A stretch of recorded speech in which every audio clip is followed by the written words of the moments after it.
और इस वक्त बड़ी खबर आ रही है कि जो वाराणसी के कमिश्नर हैं उन्होंने माना है कि जो प्रोटोकॉल है ईवीएम को ले जाने का उसमें त्रुटि हुई है, उसमें गलती हुई है। यानी कि जिस तरह के आरोप लग रहे थे कहीं ना कहीं वो बात यहाँ पर सही साबित होती हुई नजर आ रही है, क्योंकि वाराणसी के कमिश्नर जो हैं वो ये कह रहे हैं कि जो ईवीएम को ले जाने का प्रोटोकॉल था उसमें गलती हुई है। पहले ये कहा जा रहा था कि ये ईवीएम जो है ये प्रशिक्षण के लिए ले जाए जा रहे थे, इन्हें मंडी स्थित खाद्य गोदाम से यूपी कॉलेज ले जाया जा रहा था और ये खुद बात प्रशासन की तरफ से कही जा रही थी। कुछ राजनीतिक दलों ने वाहन रोका, चुनाव में प्रयुक्त ईवीएम को कहकर अफवाह फैलाई गई, तो ऐसा था नहीं, ये पहले कहा जा रहा था। लेकिन अब खुद वाराणसी के कमिश्नर जो हैं वो ये कह रहे हैं कि प्रोटोकॉल में गलती हुई है, जो प्रोटोकॉल है ईवीएम को ले जाने का उसमें त्रुटि हुई है। आपको सुनवाते हैं उनका बयान।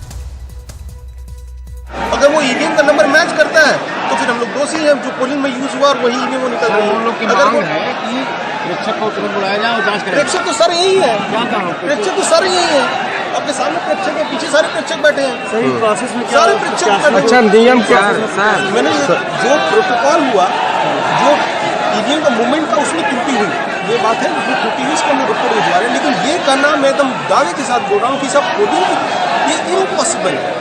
3 लेयर सिक्योरिटी होती है, 3 लेयर सिक्योरिटी, 1 लेयर भी नहीं, केवल एक एंट्री गेट होता है, वहाँ पे सीसीटीवी कैमरा लगा हुआ है, सीपीएमएफ लगे हुए हैं, हमारे पोलिंग पर्सनल लगे हुए हैं, पॉलिटिकल पार्टीज के रिप्रेजेंटेटिव भी चाहे तो बैठ सकते हैं, ऐसा उनको लिखित में दिया गया कि वो चाहे तो बैठ सकते हैं। और हमारे साथ जुड़ रहे हैं हमारे सहयोगी अजय सिंह। अजय, बड़ा मामला है यहाँ पर, अब तो खुद कमिश्नर जो है वो मान रहे हैं कि जो प्रोटोकॉल है उसमें गलती हुई है, और क्या जानकारी मिल रही है और इनका जो बयान था उससे क्या समझ में आ रहा है इस वक्त स्थिति को लेकर? देखिए, एक सबसे बड़ी बात यह है ना कि आप अगर कोई चुनाव के वक्त आप किसी भी ईवीएम को अगर आप मूवमेंट कराते हैं तो ईवीएम को मूवमेंट कराने के लिए चुनाव आयोग की एक अपनी बड़ी लंबी चौड़ी गाइडलाइन है। उस गाइडलाइन के मुताबिक आप ईवीएम को ले जा सकते हैं, कहीं भी अगर आप प्रशिक्षण के लिए ले जा रहे हैं या कहीं भी ले जा रहे हैं। दूसरी बड़ी बात ये नजर निकल करके आती है कि जो यहाँ से जब अगर आप ईवीएम को ले ही जाना था आपको, तो उस ईवीएम के लिए आपको कम से कम जो यहाँ पर पोलिंग एजेंट के लोग जो बैठे रहते हैं उनको आपको बताना चाहिए था कि पोलिंग एजेंट के जो लोग हैं कि उन्हें आप बताइए कि हम ये ले जा रहे हैं। तीसरी बात जो निकल करके जो यहाँ आरोप था कि जो प्रत्याशी हैं उन्हें आपने क्यों नहीं बताया कि इस तरीके का भी एक प्रशिक्षण है।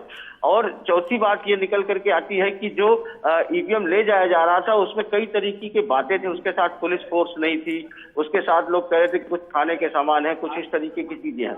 ये ऐसे तमाम बिंदु थे जिसको लेकर के प्रत्याशी और इतना रोष पैदा हुआ उस ईवीएम को लेकर के। जिलाधिकारी ये जरूर कहते रहे कि ये प्रशिक्षण के लिए है, प्रशिक्षण के लिए है।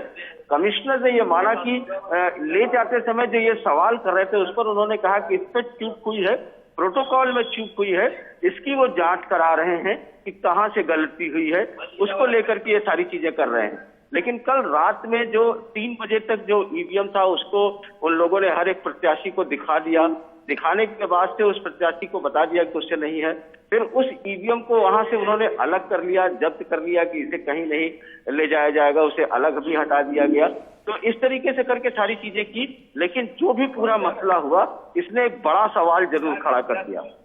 बिल्कुल अजय, क्योंकि यहाँ पर पहली बार चुनाव नहीं हो रहे हैं और ये जो अधिकारी हैं इन्हें भी तमाम जानकारियां हैं कि किन नियमों का पालन करना है अगर ईवीएम को ले जाना है। तो ऐसे में आप इन नियमों को जानते हुए भी ना प्रत्याशी को जानकारी दे रहे हैं और इस तरह से ईवीएम का ले जाते वक्त प्रोटोकॉल का पालन नहीं किया जा रहा है, तो फिर तो अजय ये सरासर लापरवाही है।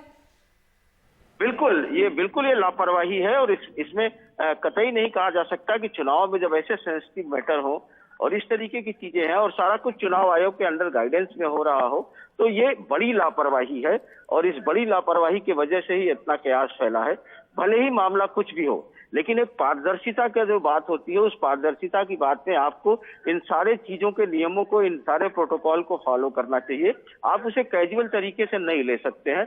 मामला ईवीएम का है जिससे सारा भविष्य जुड़ा है और इसीलिए कार्यकर्ताओं के अंदर इतना ज्यादा रोष और इतना ज्यादा गुस्सा आया और इसी वजह से ये सारी चीजें हुई हैं। तो कम से कम इस चीज को जल्दी से वो समझना चाहिए, हल करना चाहिए और इस पर कड़ी कार्रवाई होनी चाहिए। और यही वजह है कि जिलाधिकारी के खिलाफ और यहाँ के कमिश्नर के खिलाफ जनता में काफी रोष है, वो इनको हटाने की भी मांग कर रहे हैं। पर्यवेक्षक आए, पर्यवेक्षक ने भी उसको बारे में उनसे सारा चीज संज्ञान में लिया है। उन्होंने केंद्रीय पर्यवेक्षक के पास इस चीज को, मसले को भेजा है। कल की काउंटिंग होनी है और हम इस समय पहाड़िया मंडी में है जहां पर कि रखा गया है। पूरी रात से कार्यकर्ता यहां से हिले नहीं है, सीसीटीवी के सामने बैठे हुए हैं, हर एक स्ट्रांग रूम को देख रहे हैं, स्ट्रांग रूम से उससे कवरेज देख रहे हैं और सबके मन में एक डर है, एक संशय है कि कहीं कोई बड़ी गड़बड़ी न हो जाए। बिल्कुल, बहुत शुक्रिया अजय इस तमाम जानकारी के लिए। तो अखिलेश यादव पहले ही कह चुके हैं कि वो इलाहाबाद हाईकोर्ट की लखनऊ बेंच में इस मामले में याचिका दाखिल करेंगे, लेकिन सवाल यहां पर चुनाव आयोग पर भी उठता है कि क्या वो अब इस बड़ी चूक के बाद कार्रवाई करेंगे कि नहीं, क्योंकि वाराणसी के कमिश्नर दीपक अग्रवाल खुद मान रहे हैं कि ईवीएम को ले जाने का जो प्रोटोकॉल था उसमें गलती हुई है।